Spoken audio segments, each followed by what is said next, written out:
Olá, pessoal. Eu sou Alessandra Gonzaga e você está no Arena IE. E eu sou Marcelo do Carmo e hoje a gente vai falar sobre cultura do cancelamento. Uau. Cancelamento e FOPO, que é uma sigla em inglês para Fear of Personal Opinion. Uhum. Ou seja, medo da opinião dos outros. Então tinha que ter uma emoção por trás, e é essa emoção por trás do cancelamento. Muito medo, né, Lá? Então a gente vai investigar aqui hoje da onde vem esse medo, se isso é um fenômeno típico das redes sociais, como é que a gente deve se posicionar, ou o que a gente deveria considerar nos posicionamentos das redes sociais, e se esse cancelamento extrapola as redes e vem para a vida pessoal, vem para as interações de trabalho, vem para a própria relação com a família, onde mais que aparece esse medo de avaliação das outras pessoas. Vamos lá então, Lá? Vamos começar. Eu estava pensando, a primeira coisa que me veio à cabeça foi um filme, que quando eu era bem jovenzinha, eu vi ele e me chamou muita atenção, que se chamava A Letra Escarlate. A letra escarlate escarlate porque ela era bordada em vermelho na roupa da mulher adúltera. E essa letra era a letra A, né? É a história de uma mulher, em 1666, que o marido dela vai para a guerra e não há notícia dele, o que aconteceu com ele, né? Naquela época, se morresse no campo de batalha, já era, né? Uhum. E aí ela fica com outra pessoa e a aldeia inteira dela cancela ela. Faz um linchamento social dela. Não lembro mais o que mais acontece, se ela chega a morrer, mas acho que chega a morrer também no final, não tenho certeza aí. Então não tem problema de eu estar dando spoiler, porque eu realmente não lembro do fim. Mas o que eu lembro era desse peso dessa mulher caminhando sozinha nisso. Mais tarde, ainda no cinema, vai aparecer no Game of Thrones a famosa cena da rainha andando nua, descendo na rua, aliás, aquela atriz fantástica, maravilhosa da rainha, eu vou descobrir quem ela é aqui para botar no nosso podcast. E essa cena ficou marcada na minha mente também pela postura da atriz. Ela é uma rainha que foi despida e tinha que caminhar da torre de onde ela estava presa lá com os monges. Não eram monges, eram como se fossem... Uma seita religiosa que dominava ali o lugar, né? E ela tem que ir caminhando nua até chegar no castelo. E ganhando toda espécie de xingamento e tudo mais, enquanto isso, com a cabeça raspada. Então também, de novo, uma espécie de corredor da vergonha que ela tem que percorrer.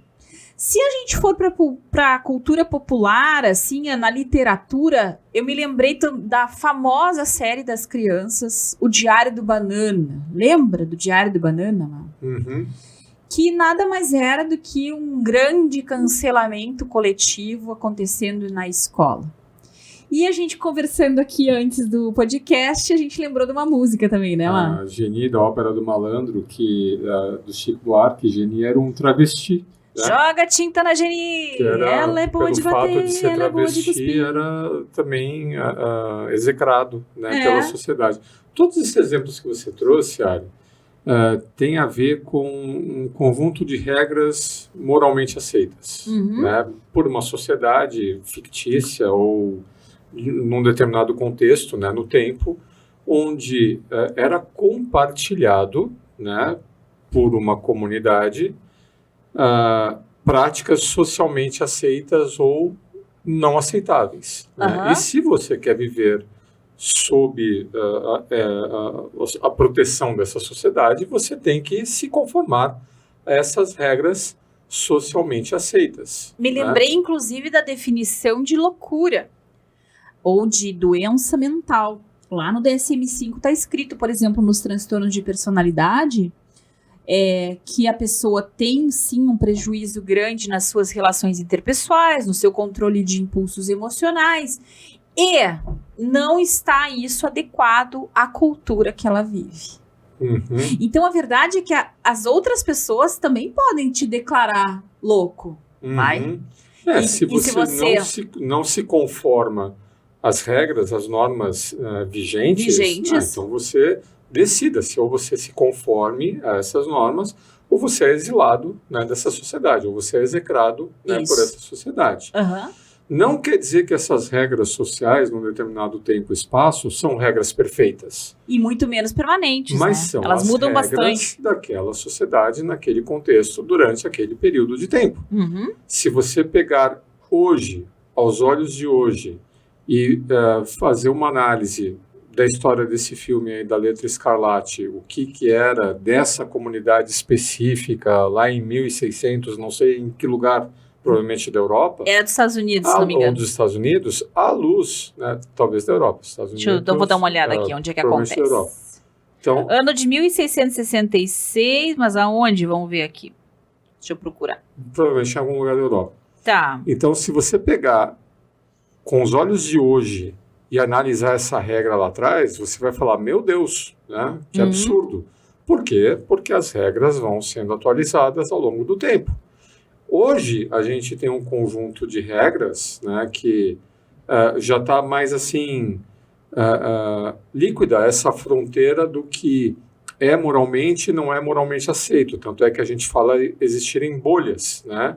Então, qual que é a regra do seu subconjunto, da sua tribo, né? Antigamente a gente falava em tribos, agora a gente fala em bolhas. Então, hoje a gente já consegue perceber que a gente convive com diferentes regras.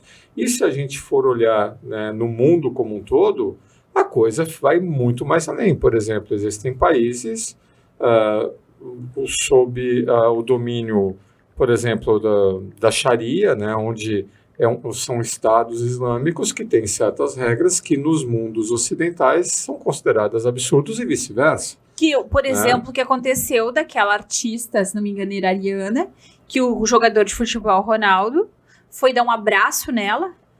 Um abraço, foi cumprimentar e não poderia se dirigir a uma mulher casada. Muito menos tocá-la. Então, são regras de culturas diferentes, de espaços diferentes, mas se você é daquela cultura, né, por isso que a gente toma muito cuidado em treinar... Você passa... Desculpa, amor. Saiu um amor no meio. Desculpa aí que escapou agora. Então, olha só, sobre a Letra Escarlate. Se passa em Salem, no século XVII, então 1666, nos puritanos vindos da Inglaterra, mas não diz ainda onde, não é possível. Então no início da colonização ali. Isso, muito bem. Então vamos lá, onde é que eu estava? Se você não é um expatriado, né, se você faz parte ali daquela comunidade, bom... Então, você sabe, né, o que você pode e o que você não pode exibir em público. Sim. Por exemplo, eu lembro quando eu era adolescente lá em São Paulo, a gente andava pelos shopping centers, que era uma novidade na época, e havia mensagens, avisos assim, sobre o que era ou não era permitido de manifestação pública. Por exemplo, um casal de namorados não podia se beijar dentro de um shopping center. Nossa, se beijar. Isso foi no século passado, tá vendo? Sim, foi no século passado. Então, se você tivesse ali dois jovens, né, se beijando, né, numa área comum do shopping center, os seguranças chegavam e tiravam os jovens para fora, né, do shopping center. Quando teve o primeiro beijo gay lá no shopping em Ibirapuera, em São Paulo, o pessoal se reuniu e fez um beijaço, né, um cordão de casais homossexuais abraçando o shopping para se revoltar contra aquela regra, etc. Então as regras mudam, né, as regras se atualizam. Mas você tinha uma noção clara quais eram as regras. Você, convivendo com aquela sociedade naquele período, você sabia, né, o que você podia ou não podia fazer, o que era ou o que não era socialmente aceito. Me lembrei que lá em Alegrete, na Praça Getúlio Vargas, se eu achar algum alegretense nos ouvindo, a gente tinha um código social muito claro. Qual era a área que eram das pessoas mais ricas, que ficava lá perto do clube cassino da cidade. Qual era a área das mães com os filhos, que era ali perto da igreja matriz, em que havia uma pracinha ali. Mais mães, mas às vezes pais juntos. E havia o espaço do pessoal que queria namorar com os militares ali, que ficava perto dos quartéis, o lado de lá da praça que a gente falava. Então... Pronto, tinha condição, inclusive, social dentro de uma categoria de classe social do que se esperava que tu te comportasse. Perfeito. Eram regras socialmente conhecidas e socialmente aceitas. Uhum. A complicação dessa cultura, né, de cancelamento é o que é ou não é aceito passou a ser medido com base em ofensas pessoais. Então, eu estou aqui falando uma coisa, né? E eu falo uma coisa que te ofende. Uhum. Bom, a gente tem, por mais que a gente compartilhe valores, nós temos nossos valores pessoais, nós temos nossos históricos pessoais, e uma pessoa, ela não é idêntica à outra. A gente pode ter opiniões distintas, e essa diferença de opinião pode, eventualmente, levar a uma situação que uma pessoa se sinta ofendida. Quando a gente se sente ofendido, né, olha, fiquei chateado com isso, né, não faça mais isso, porque, etc. Eu vou conversar com você. Não, eu me senti ofendido, vou te cancelar. Então, não é mais assim, peraí, vamos entender, vamos compreender as nossas diferenças. Não, o que você falou é inaceitável, e aí eu vou usar todos os decibéis de uma rede social para fazer um movimento contra ti, porque eu me senti ofendido com o que você falou. E o que você falou é completamente inaceitável do ponto de vista de uma tribo, de uma bolha, de um subconjunto dessa sociedade que você nem sabe direito o que eu fiz. Como o exemplo do jogador que você falou, né? Pô, eu só cumprimentei a pessoa. Mas não podia. Né? Mas eu não sabia. Mas aí eu tenho... Não interessa. O que... vamos lá, agora colocando a mão um pouco mais na cumbuca, né? Me chamou muito a atenção a entrevista dessa jornalista do UOL, a Madeleine Lasco, tá? Ela fez um podcast, daqui a pouco eu dou o nome aqui da entrevista do podcast dela, eu achei maravilhoso, não foi no podcast dela, que ela até tem um podcast dela, foi a convite de um artista aí que ela fez a entrevista. E esse livro, Cancelando o Cancelamento, ela vai bem mais embaixo, furo, ela se refere mais ao cancelamento, eu diria, dos últimos 2, 3 anos aqui no Brasil, nos Estados Unidos já há mais tempo.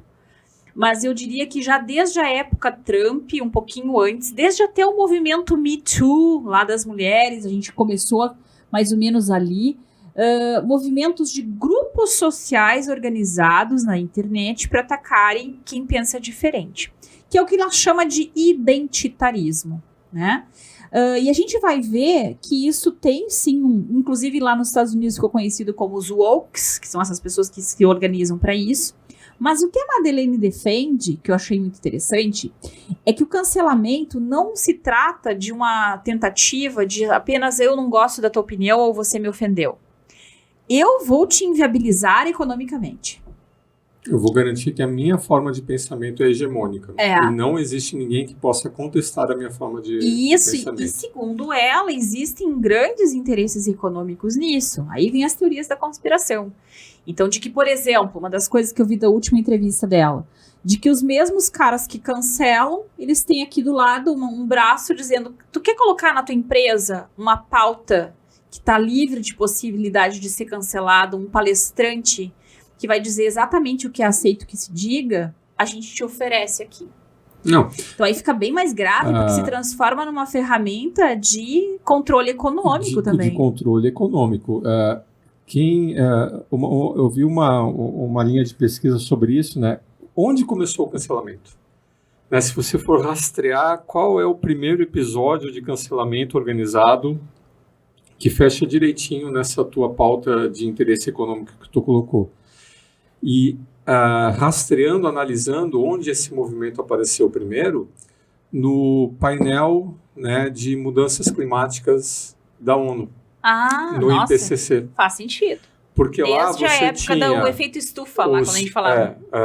Você tinha o pessoal que defendia o aquecimento global, e o pessoal que falava, não, peraí, não há evidências, não há prova científica nisso, vocês estão pegando diferentes cenários e vocês estão extrapolando e trabalhando só no pior cenário, e não é bem assim.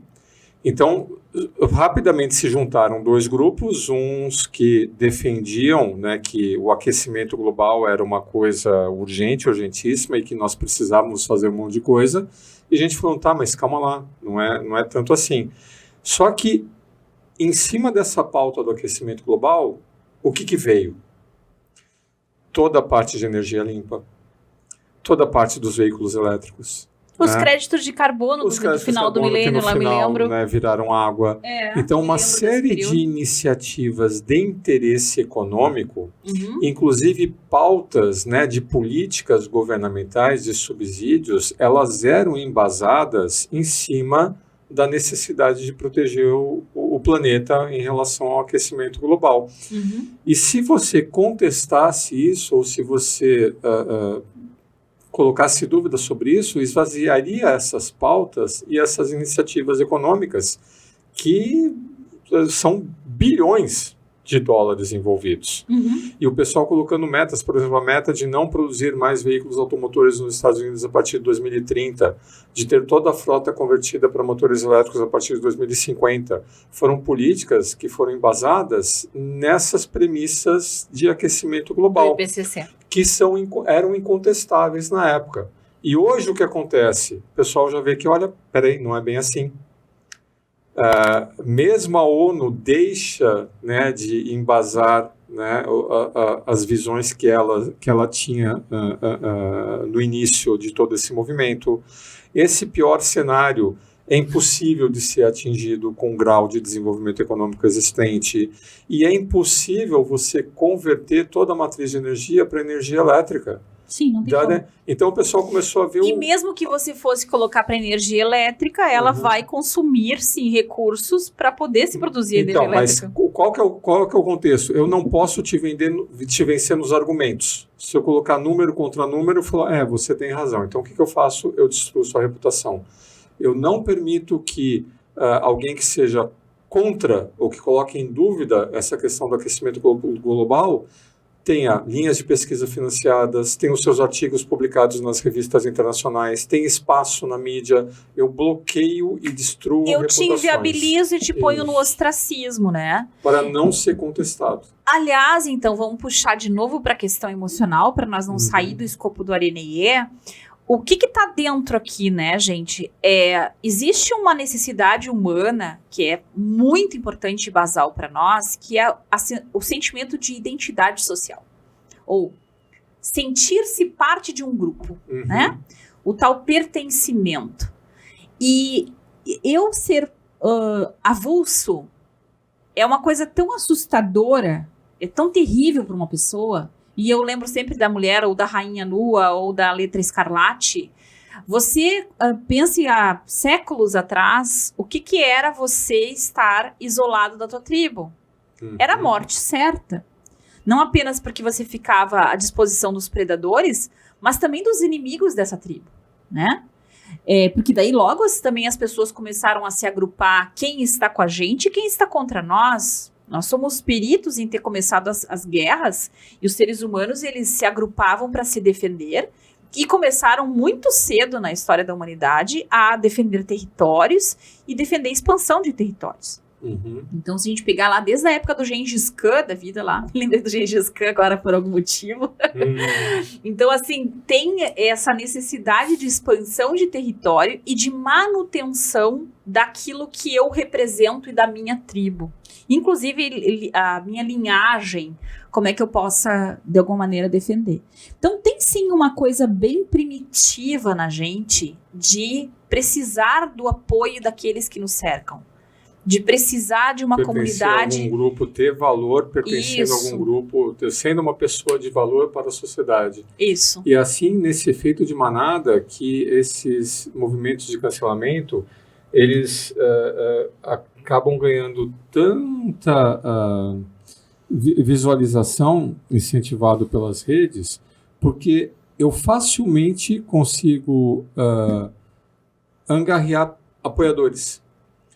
Porque as causas são causas baseadas em narrativas. Né? O Robert Shiller, que é um ganhador de prêmio Nobel... Essa, infelizmente, é uma palavra que ficou muito banalizada no debate político, mas que é tão bacana estudar o que significa uma narrativa, né? Isso, uma narrativa é uma explicação plausível sobre um assunto complexo. Né?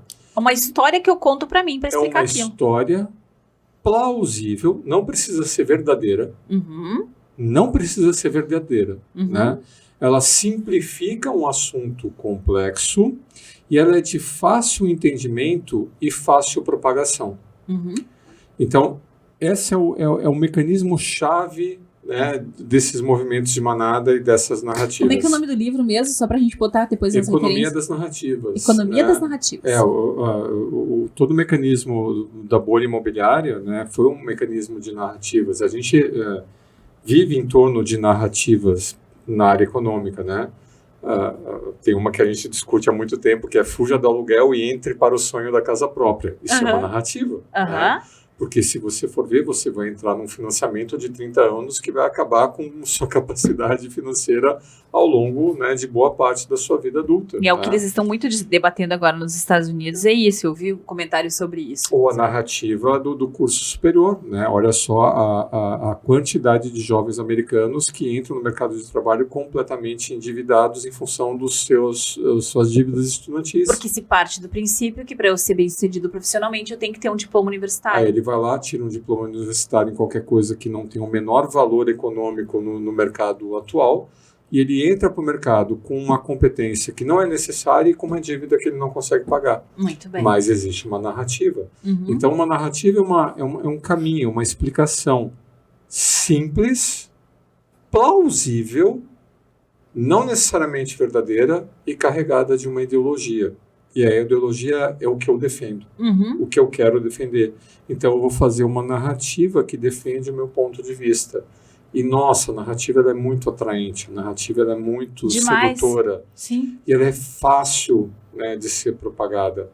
E ela não, na maior parte das vezes, ela não tem compromisso com a verdade. Ela simplifica a verdade de uma forma tão absurda, né, que fica muito difícil, né, você sustentar essa narrativa contra um oponente ou contra alguém qualificado, munido de dados e fatos, que vai derrubar essa narrativa. A narrativa ela é derrubável. Só que aí o que eu faço? Eu não entro para o embate. Eu destruo a reputação de quem pode derrubar a narrativa. E é o que mais está acontecendo. Eu ia pegar um exemplo aqui, Eu vou pegar a doutora Ana Beatriz Barbosa. Pronto, eu fico confortável de pegar uma pessoa da minha área aqui, que é uma super influencer. Ela tem 3,8 milhões de seguidores. Certamente ela não se importa com o que a gente tem para dizer sobre ela. Mas eu achei interessante que qualquer coisa que tu pegue da Ana Beatriz, que não seja no site da Ana Beatriz, porque ela tem o Instagram dela, ela tem o podcast dela, e o número de fãs dela é muito grande. Mas muitas vezes tu vai ver ela sendo cancelada por pessoas que não são, claro, seguidores dela, né? E imediatamente tu vai ver em qualquer post que ela fizer pessoas comentando em cima. O que eu acho muito interessante, e convido as pessoas também a comentar isso, há alguns anos, de uns anos pra cá, eu já tô começando a me curar disso, tá, gente? Mas eu fiquei um pouco viciada em ler comentários. O melhor está nos comentários. O melhor está nos comentários. E eu acho muito interessante. Vou pegar uma coisa aleatória aqui, tá? O lado bom do TDAH. Tô pegando um post aqui no site dela, do Ana Beatriz 11, do Instagram dela. E ela tá falando um pouquinho sobre o transtorno de déficit de atenção, né? Como é que... Porque ela disse que ela foi diagnosticada já na faculdade, né? Com TDAH. E ela tá contando o que tem de positivo nisso. Se eu pegar, tô pegando agora, tá? Assim, aleatoriamente. Primeiro comentário, doutora Ana Beatriz, me ajuda. Daí ele pede ajuda pra ela, tá? Então fala da própria pessoa, fala de si ali. Aí tem um outro cara aqui que vai dizer que TDAH é uma dádiva. Uma outra pessoa dá uma lição de moral nas pessoas que estão lendo e diz assim: lembrando que TDAH precisa ser diagnosticado por profissionais, ok? Vejo muita gente vendo videozinho na internet e se autodiagnosticando. Depois, Alguém chamando a atenção também da galera aqui. Galera, vocês estão ouvindo uma doutora de anos de estudo e treinamento. Outro pede para saber que quer saber se tem. E aí vai. Então, é impressionante como você encontra pessoas se defendendo, atacando, xingando a mulher. Daqui a pouco vai ter alguém aqui com certeza que faz isso. E tá tudo junto, misturado. Então, onde é que eu quero chegar? A gente está vivendo uma época em que as nossas opiniões são livres. Nós não temos mais o hábito de ter réplicas. Se a réplica vem, por acaso, porque às vezes acontece de um comentário ficar meio polêmico, aí tu vai ter um debate de pessoas defendendo absurdamente o que aquela pessoa de cima disse ou atacando visceralmente o que ela acabou de falar. A verdade é que a moderação, ela não encontra muito lastro na internet. Não há moderação. Não tem porquê. Porque o que vai chamar atenção ali é justamente o que é polêmico. Uhum. Então as pessoas, elas vão exercer a sua agressividade nos comentários livremente. Se elas têm uma conta anônima, isso ainda é maior. E elas se sentem à vontade de comentar sobre qualquer assunto. Na década de 70, 80, tinha um dito popular que era muito reproduzido, que era assim, de médico e técnico de futebol, todo mundo tem um pouco. Nossa Senhora! De médico e técnico de futebol, todo mundo tem um pouco. Então, todo mundo, né, conseguia fazer algum comentário sobre futebol. Sim. Porque o time estava bem, o time não jogou. O técnico deve ou não deve continuar? Tinha sua receitinha caseira, né, para gripe. Ah, tá com gripe, faz um... Põe... Sal, pega uma frigideira, bota sal põe pinga, põe mel. Eu me lembro de colocar o sal e passar no nariz, não sei o que, com soro. Então, todo mundo tinha uma receitinha caseira e todo mundo sabia dar palpite, né, no jogo de futebol, se tinha jogado bem, se não tinha jogado bem. Apesar de ninguém ser efetivamente médico, nem ser efetivamente técnico de futebol. Mas eram esses os dois campos em que as pessoas se atreviam a tecer opiniões, né? Porque saindo desses campos, ficava todo mundo assim, tá, o que eu falo, né? Tanto é que, já comentamos aqui uma vez, né? Da Veja, me lembro que tinha. Do Estadão, leia né? a Veja ou não fique sem assunto, né? O Estadão tinha uma propaganda, né? Para você não ter só cara de conteúdo, né? Porque o cara fazia cara de conteúdo assim, não, então nem o jornal, então, para você saber o que comentar. E tu vê, na nossa geração, eu me lembro disso muito forte, a gente tinha muita preocupação. Eu, logo no começo, quando trabalhei com consultoria, eu queria ter muitos autores para poder citar. A gente gostava de lembrar de citações. Tanto que é bem da nossa geração, sites como aqueles de coaches, né? Que é para você selecionar citações de livros. E era uma coisa muito forte, assim, quem conseguia se lembrar de citações, porque a ideia era sempre se embasar em alguém que tivesse lastro naquele campo, e se você não tinha, você tomava emprestado as aspas de alguém. Ou seja, era preciso ter algum lastro. Era, né? Não é mais. O que acontece hoje? Hoje, você encontra, como você leu aí nos comentários, né, que você acabou de mencionar, todo mundo falando qualquer coisa, né, sobre qualquer assunto. Isso. E como é que a gente se habilitou de uma hora para outra a ser especialista em tudo? Ou a gente segue uma narrativa que nos é oferecida, e lembra que a narrativa ela é simplificada, ela é plausível, ela é de fácil entendimento, ela é de fácil propagação, ou a gente ataca a pessoa.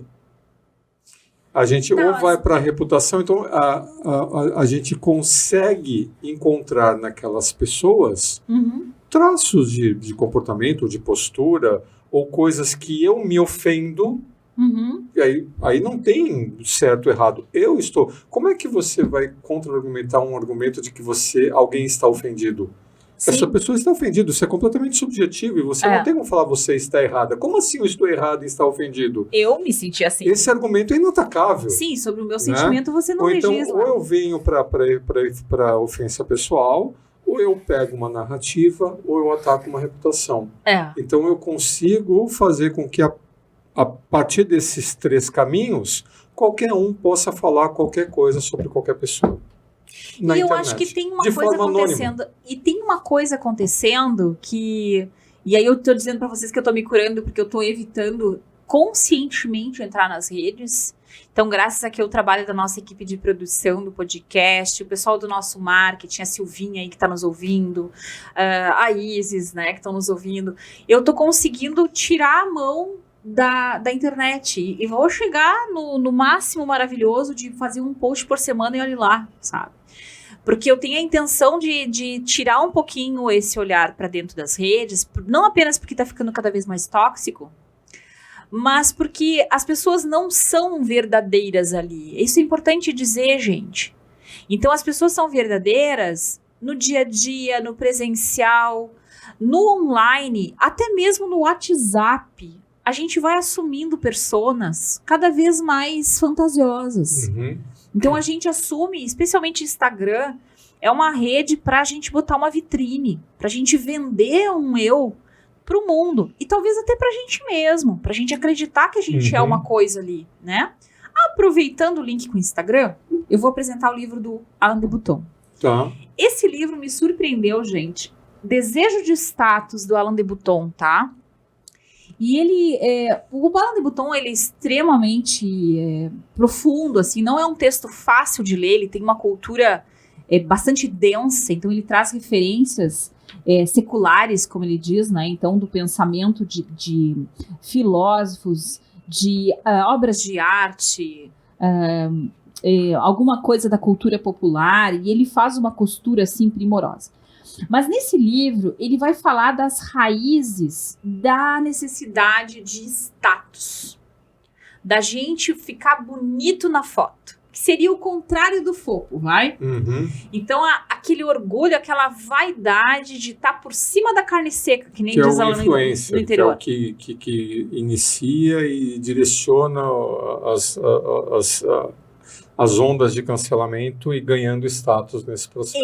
Isso é muito interessante, né? Eu fico pensando que um dia nós não vamos estar mais ninguém aqui e vão contar sobre a sociedade do início dos anos 2000 e vão dizer que nesse mundo existiam seguidores, influenciadores e que tinham pessoas que ficavam comentando e de alguma maneira incentivando essas figuras que influenciavam. Uhum. Também vai se dizer que as pessoas precisaram esquecer as suas especialidades e saber lidar com câmeras, com edição de vídeo, com iluminação, com algoritmo de seguidores, para conseguirem se manter muitas vezes no mercado de trabalho, que está chegando nesse nível. As pessoas...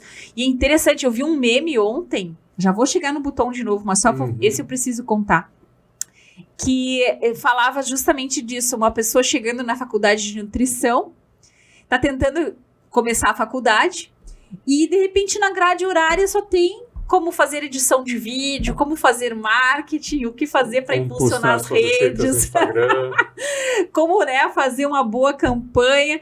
E a mulher disse, tá, mas a gente não vai aprender sobre química, sobre alimentos? Não, isso aí é da grade horária antiga, né? Agora é só internet. Agora é só internet. Então aí o pessoal embaixo, os nutricionistas dizendo, é verdade, a quantidade de gente que ao invés de pagar um profissional que estudou anos para saber o que fazer na tua dieta, vai lá e assiste a blogueirinha de plantão, que promete que você vai emagrecer 20 quilos em, sei lá, 2 semanas. Sei lá qual é a escala que a pessoa usa. Muito bem, fecha parênteses. Então, o desejo de status, ele fala que começa há muito tempo, essa coisa de necessidade de um status, e ele traz uma relação que eu achei muito interessante. Eu vou ler esse trechinho porque ele é bem curtinho e já conta pra nós um pouco do como é a nossa mente é danada, né? Então ele diz assim, ó: se nascemos e vivemos numa cabana insalubre, vulnerável ao vento, nos curvamos ao governo severo de um aristocrata que mora num castelo grande e bem aquecido. Mas observamos que todos os nossos iguais vivem como nós. Então a nossa situação parecerá normal. Lamentável, certamente, mas não um terreno fértil para inveja. Então, no primeiro cenário, eu sou um pobre camponês, existe lá no topo da colina o cara que é o senhor feudal, por exemplo, né? E todos nós aqui embaixo nos unimos na nossa miséria e em falar mal dos nobres, por exemplo, né? Então, a gente está dentro de um status social de pertencimento. Segunda situação. Se temos uma casa de campo, um emprego aprazível, mas tomamos conhecimento pelo comparecimento imprudente ao encontro de ex-alunos, que alguns dos nossos velhos amigos, nada é mais forte do que isso, agora vivem em casas maiores do que a nossa, compradas com a renda de cargos mais atraentes. Provavelmente voltaremos para casa nutrindo um violento sentimento de infelicidade. Então, a moral da história aqui, e o Kahneman fala sobre isso nas teorias econômicas, né? Existem vários pesquisadores trazendo isso.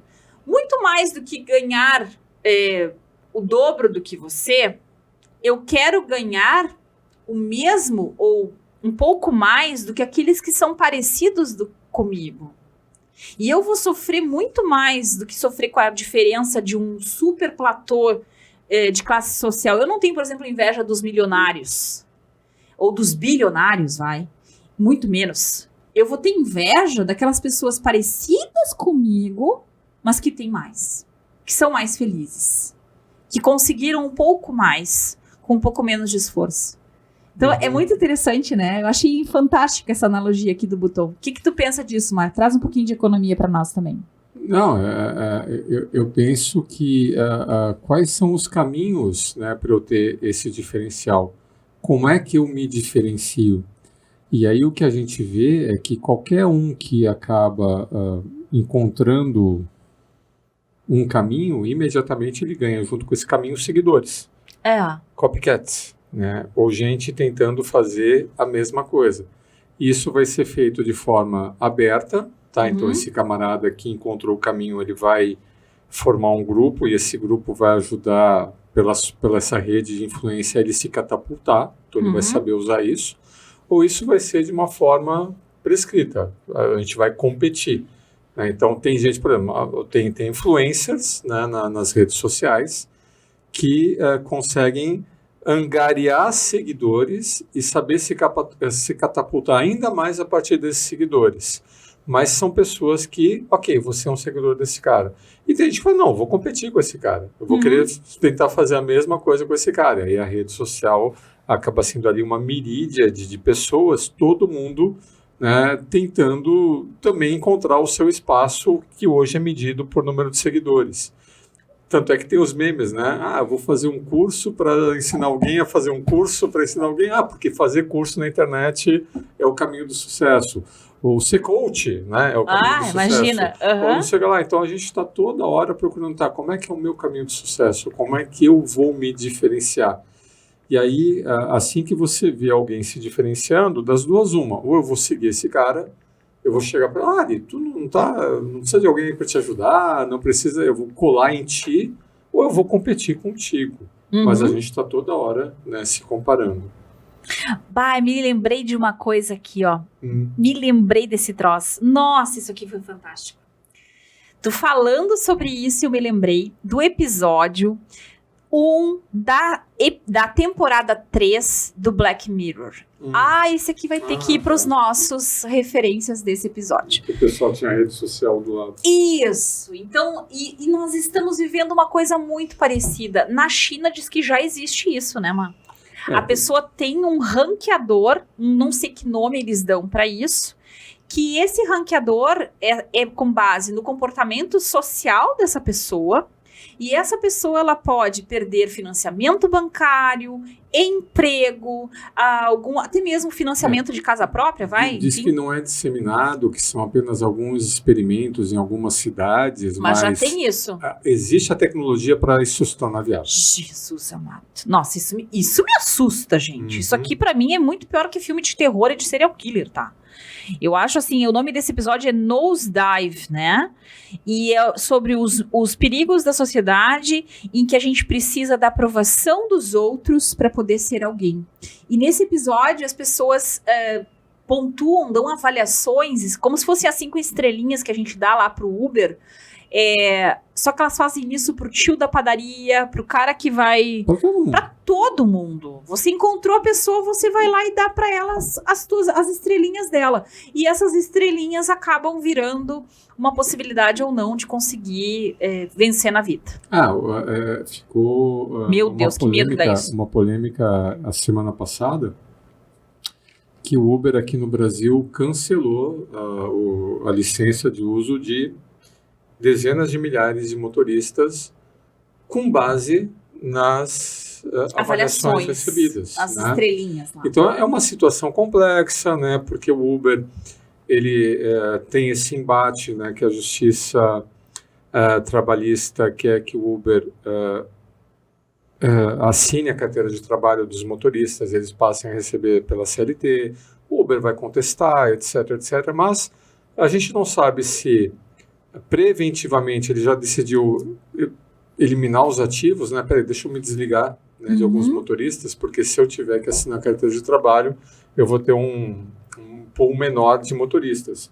Mas isso acontece aqui no Brasil hoje. Com base nesses sistemas de feedback, você pode descredenciar, né, um conjunto de trabalhadores. Coisa que nas indústrias, né, você tem, sei lá, uma hierarquia, você tem avaliações de desempenho, né, você tem outros mecanismos por meio dos quais uma pessoa pode ser desligada do seu contrato de trabalho. Mas no caso da Uber foi um sistema de feedback parecido com esses aí. Não né, que você é? colocou da China. Tá louco.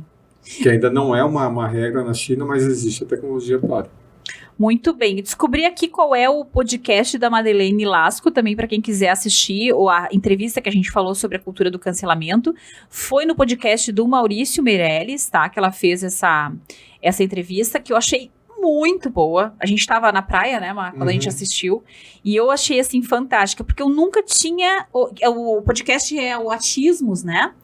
E eu nunca tinha ouvido falar desta forma da cultura do cancelamento. Eu me lembro, sim, do período das eleições, mas isso extrapola em muito a briga de esquerda e direita no Brasil. Isso é bem mais profundo, essa raiz aí. E eu acho bastante interessante, né? Caso você não consiga ler o livro ou assistir o podcast dela, a dica que ela dá, ela não engaja. Isso aí. Não engaja. Então, se você já tem, por acaso, apareceu aí um hater, hater na tua página de negócios, não engaje, não dê atenção. Eu simplesmente, se alguém vier nos odiar aqui, eu vou deletar o comentário. Mesmo porque você nem sabe se é uma pessoa real. Provavelmente não é, né? Então, assim, não faz sentido. Eu vou deletar. Se for uma coisa odiosa, claro, uma crítica construtiva, tudo se aceita, né? Mas uma coisa desrespeitosa, agressiva, deleta. Finge porque que o não engajamento ele acaba sendo penalizado pelo próprio mecanismo da rede social. Então, claro, deleta. Não estou dizendo que é fácil fazer isso, porque tem muitos negócios que podem se inviabilizar por conta disso. E como ela mesmo conta, os ataques são de manada, né? Então as pessoas ficam dias atacando aquela página, ou inclusive nas redes denunciando a página, né? E aí inviabiliza o canal. Então é uma coisa muito assustadora isso. Pode ser feito com uma inteligência. Como foi o caso lá da Boston Analytics lá, né, que acabou influenciando tanto na eleição ou no referendo do Brexit, né, a partir do uso do Big Five, como também na eleição americana, né, a partir do uso do Big Five nas redes sociais. Nossa, fantástico, Quer dizer, fantástico, eu digo a teoria por trás, capacidade né? É impressionante de causar um estrago político-econômico. Só para explicar o que é isso, tá, gente? Que o Marcelo pontuou rapidamente. Se não me engano, é o documentário O Dilema das Redes. Eu sempre confundo ele com o Privacidade Hackeada, mas eu acho que é o Dilema das Redes. E um deles fala sobre isso, sobre essa questão do Brexit, e de como se utilizou uma ferramenta de avaliação de personalidade, que é o teste Big Five, para direcionar para quem queriam as determinadas publicações. Então, conforme a tua personalidade, uma narrativa ia ser apresentada para ti. O objetivo era o mesmo, mas a forma de apresentar seria numa narrativa que teria a tendência de ser melhor aceita por aquele indivíduo em função do seu perfil de personalidade.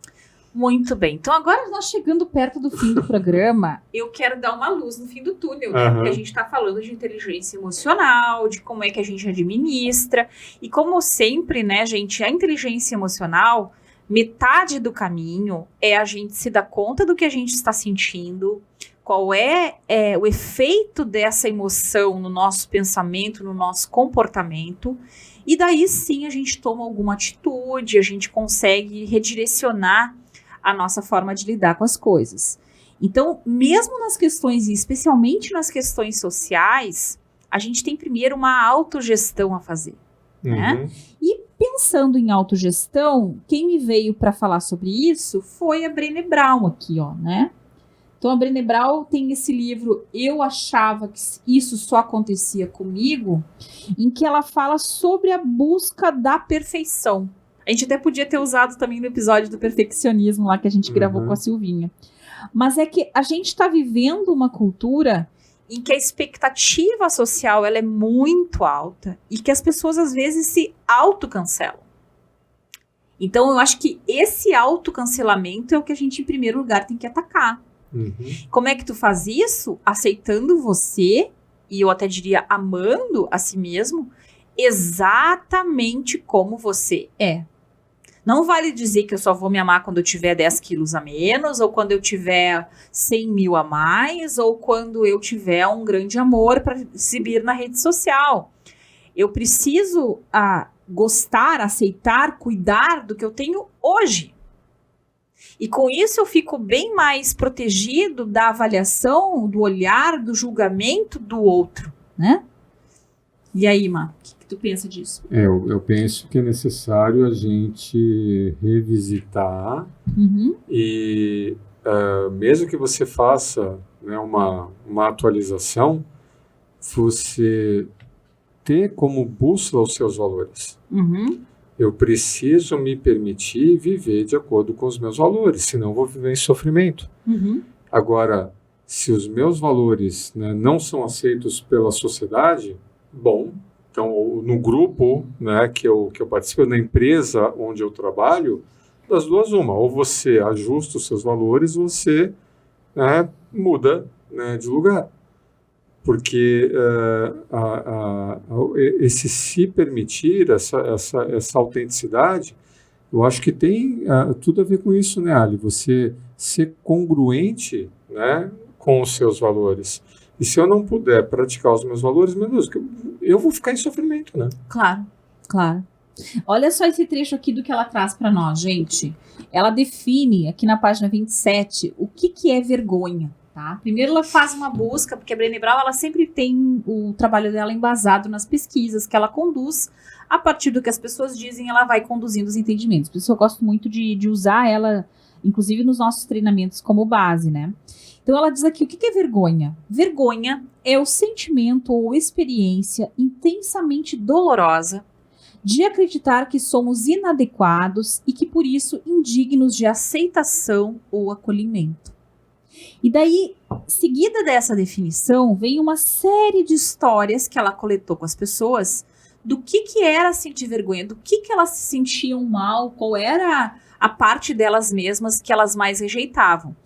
E vem de tudo, vem desde pessoas que têm vergonha do próprio peso, vergonha de não ter um relacionamento, vergonha da sua construção familiar, vergonha de que tem alguém na sua família que é um dependente químico, vergonha de estar devendo. Ih, essa vergonha deve ser muito do brasileiro, né?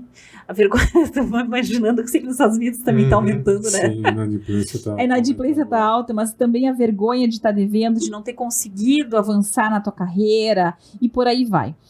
E aí no final dela contar todas essas histórias, pela narrativa do que as pessoas trouxeram, ela diz assim, ó, a dor dessas histórias é palpável.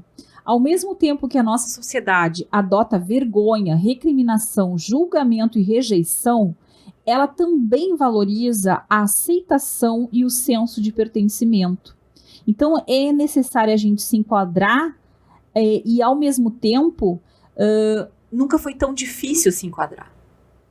Então, é dessa contradição entre eu preciso me, entre aspas, enquadrar, eu preciso pertencer a uma expectativa social, mas, poxa, nunca foi tão difícil fazer isso, né? E aí, o como fazer esse enquadramento? Vou pegar o exemplo que você colocou. Eu tenho vergonha do meu corpo. Eu tenho sobrepeso. Né? Bom, eu tenho sobrepeso. Então, eu comparo o meu corpo com o corpo das pessoas no ambiente que eu convivo, eu me sinto envergonhado pelo meu corpo. Eu não tenho aquele corpo então, que eu queria ter. Essa vergonha é importante. Essa vergonha é um mecanismo de regulação social. Se toda uma sociedade tem um comportamento, eu estou fora do padrão desse comportamento dessa sociedade, o sentir vergonha é um mecanismo de regulação social do meu comportamento. Será que só eu estou errado? Né? Será que os outros estão certos? Será que é o título do livro, né? Será que isso só acontece comigo? Então, eu estou gordo, está todo mundo magrinho, eu tenho vergonha, porque esse mecanismo de vergonha é um mecanismo de regulação social. Os magros, né? Te liga, tipo um te liga. Tá, então vamos lá. Disparou a vergonha. O que eu vou fazer? Eu tenho aqui 3 caminhos. Me recolha a minha insignificância. Ou eu falo assim, não. Tô brincando, tá, gente? A gente tudo que tem problema com peso. De fato, né? Eu estou gordo e eu vou procurar entender os motivos disso, eu vou procurar crescer, eu vou procurar emagrecer, eu vou entender que isso de fato é melhor para a minha saúde, etc, etc, e eu vou procurar um emagrecimento. Ajustei as minhas crenças e vou tentar mudar o meu comportamento de acordo com um conjunto de crenças inovadoras, né? É difícil mudar o comportamento. Eu gostei de inovadoras. A gente sabe o porquê. Não, inovadoras para mim, né? Novas crenças para mim. Vou refazer minhas crenças. Alternativa 1. Não vai ser difícil, mas se eu me aproximar dessa sociedade de uma forma saudável, esse mecanismo de vergonha, de regulação social, vai acabar sendo um incentivo a mais para a minha mudança de comportamento. Essa é a alternativa 1. Eu não sei se eu acredito nisso. Alternativa 2, né? Foi não, eu estou bem assim, né? E tudo bem, eu não vou ter um corpo perfeito, eu estou aqui com os meus quilinhos a mais, mas eu fui no médico, não há risco de saúde, etc, etc. Vou me manter, né, com o meu corpo do jeito que está hoje. E aí, como é que eu vou lidar com essa vergonha? Então, eu vou ter que, de alguma forma, não sentir vergonha. Eu vou ter que aumentar minha autoestima, eu vou ter que ressignificar isso para conseguir ser viável nessa sociedade e não sucumbir a esse sentimento de vergonha. E o que não fazer, né? Atacar dizendo que todo mundo gordofóbicos, né? que é o negócio do cancelamento. No cancelamento, eu não raciocino, né, sobre meus valores, se estão certos, se estão errados, se eu preciso emagrecer, se eu estou de boas assim. Não, eu simplesmente mato o mensageiro. E não promovo uma reflexão sobre, afinal de contas, o que eu quero para mim. Porque essa é a reflexão que a Benebral fala. O que você quer para você? Você está certo ou você está errado? O que você acredita, o que você deixa de acreditar? A regulação social, ela te leva à reflexão. Essa é a função da emoção negativa, né, Ali? A emoção negativa fala, olha, tem alguma coisa errada aqui. Vamos pensar um pouquinho a respeito. O que você vai fazer disso?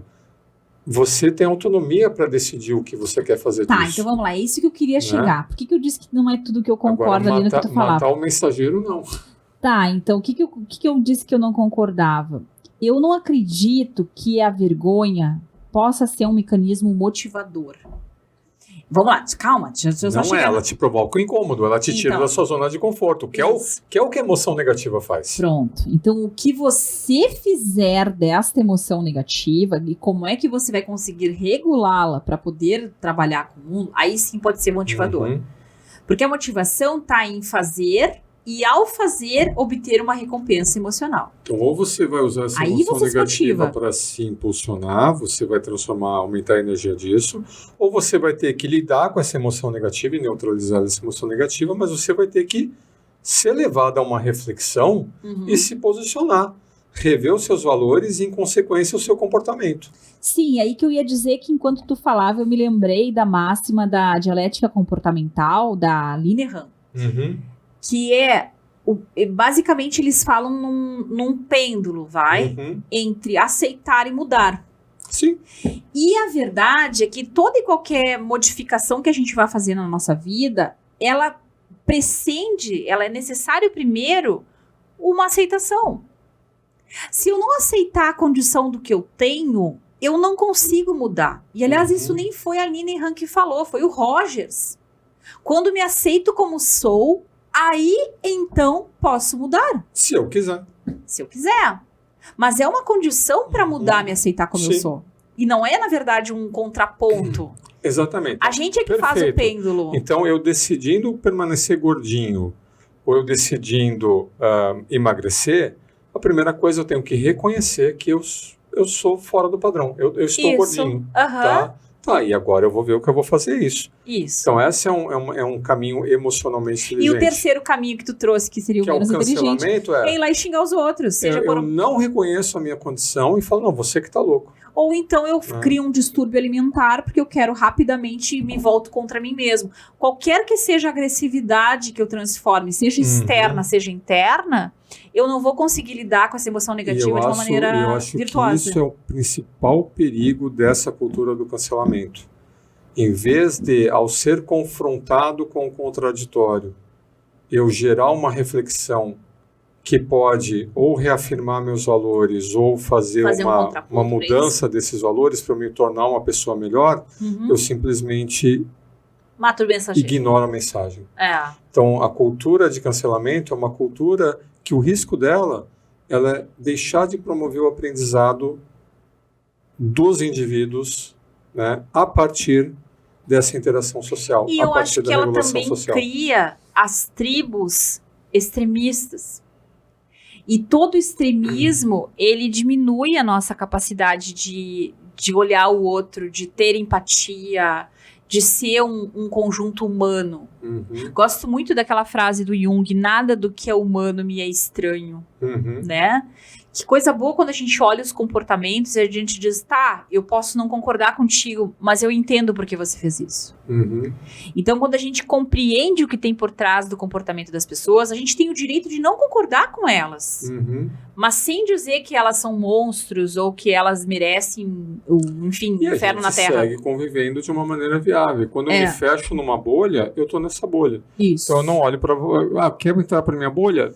Bem-vindo, mas aqui nessa bolha as regras são essas.